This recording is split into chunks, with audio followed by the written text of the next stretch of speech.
Hi, welcome to Srishar channel.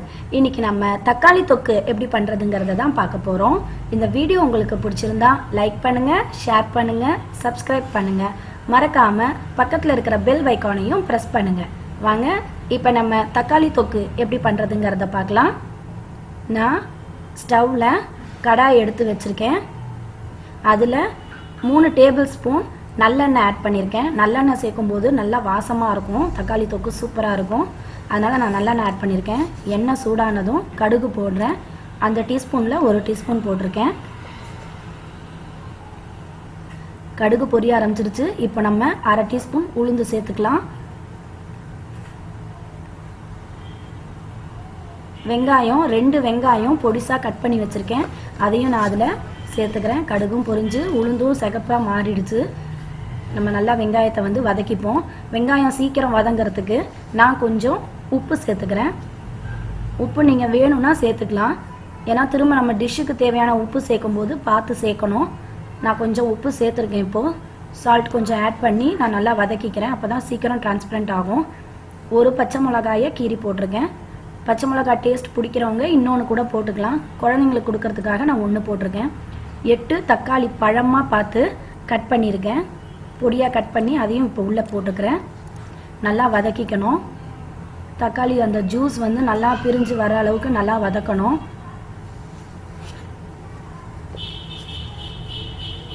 நல்லா இந்த மாதிரி நல்லா இதுவாகி வேகணும்.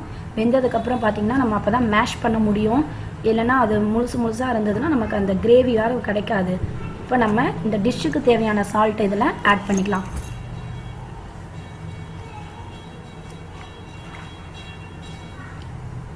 அந்த சால்ட் ஆட் பண்ணிவிட்டு நல்லா நம்ம மசிச்சு விட்டுப்போம். இந்த மாதிரி நல்லா கரண்டி வச்சு இது பண்ணாதான் நல்லா மசியும். அப்போ தான் நல்லா வெந்திருந்தால் தான் மசியும். வெந்து வரும்போது நம்ம மசாலாலாம் சேர்க்கும்போது இன்னும் நல்லா உங்களுக்கு திக்காக கிடைக்கும். இதை நம்ம சாதத்துக்கும் பிசைஞ்சு சாப்பிட்லாம். இட்லி, தோசை, சப்பாத்தி, பூரி இதுக்கெல்லாம் சைட் டிஷ்ஷாகவும் வச்சு சாப்பிட்லாம். சூப்பராக இருக்கும். இதை நல்லா இப்படி மேஷ் பண்ணிக்கோங்க.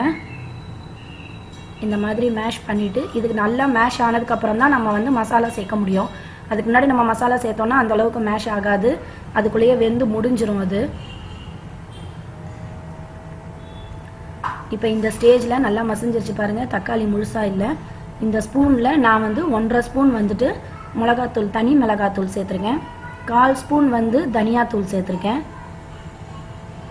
இப்போ நம்ம இதை திரும்ப நல்லா பெரட்டி விட்டுக்கலாம். மசாலா எல்லா பக்கமும் சேர்கிற மாதிரி. தக்காளி ஒன்று கூட முழுசாக இல்லாமல் நல்லா மசிஞ்சு வந்திருக்கு. நல்லா இருக்குது.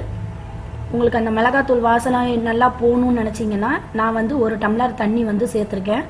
இல்லை எங்களுக்கு இதுலேயே நல்லா வெந்துடும் அப்படின்னா தண்ணி சேர்க்க வேண்டாம். நான் அந்த ஸ்மெல் போகணுங்கிறதுக்காக 1 டம்ளர் தண்ணி சேர்த்துருக்கேன். இப்படியே தண்ணியாகவே நீங்கள் ஸ்டவ் ஆஃப் பண்ணிவிட்டு இறக்கி கொத்தமல்லி தூவி கூட சாதத்துக்கெல்லாம் தொட்டு சாப்பிட்லாம். நான் திக்காக வேணுங்கிறதுனால கொஞ்சம் நேரம் பாயில் பண்ண விட்டுருக்கேன். நல்லா பாயில் ஆகிட்டுருக்கு. நல்லா அந்த தண்ணி சுண்டி வெறும் தக்காளி கிரேவியாக இருக்கணும். ஸோ நல்லா பாயில் ஆகுது. இந்த ஸ்டேஜ்லேயே கூட நீங்கள் இறக்கிக்கலாம். இப்போ எனக்கு நல்லா சுருண்டு திக்காக வந்துருச்சு. இந்த மாதிரி கொத்தமல்லி தூவி பரிமாறிடுங்க. இதை செஞ்சு பார்த்துட்டு கமெண்ட் செக்ஷனில் எப்படி இருக்குன்னு கமெண்ட் பண்ணுங்கள். தேங்க்யூ.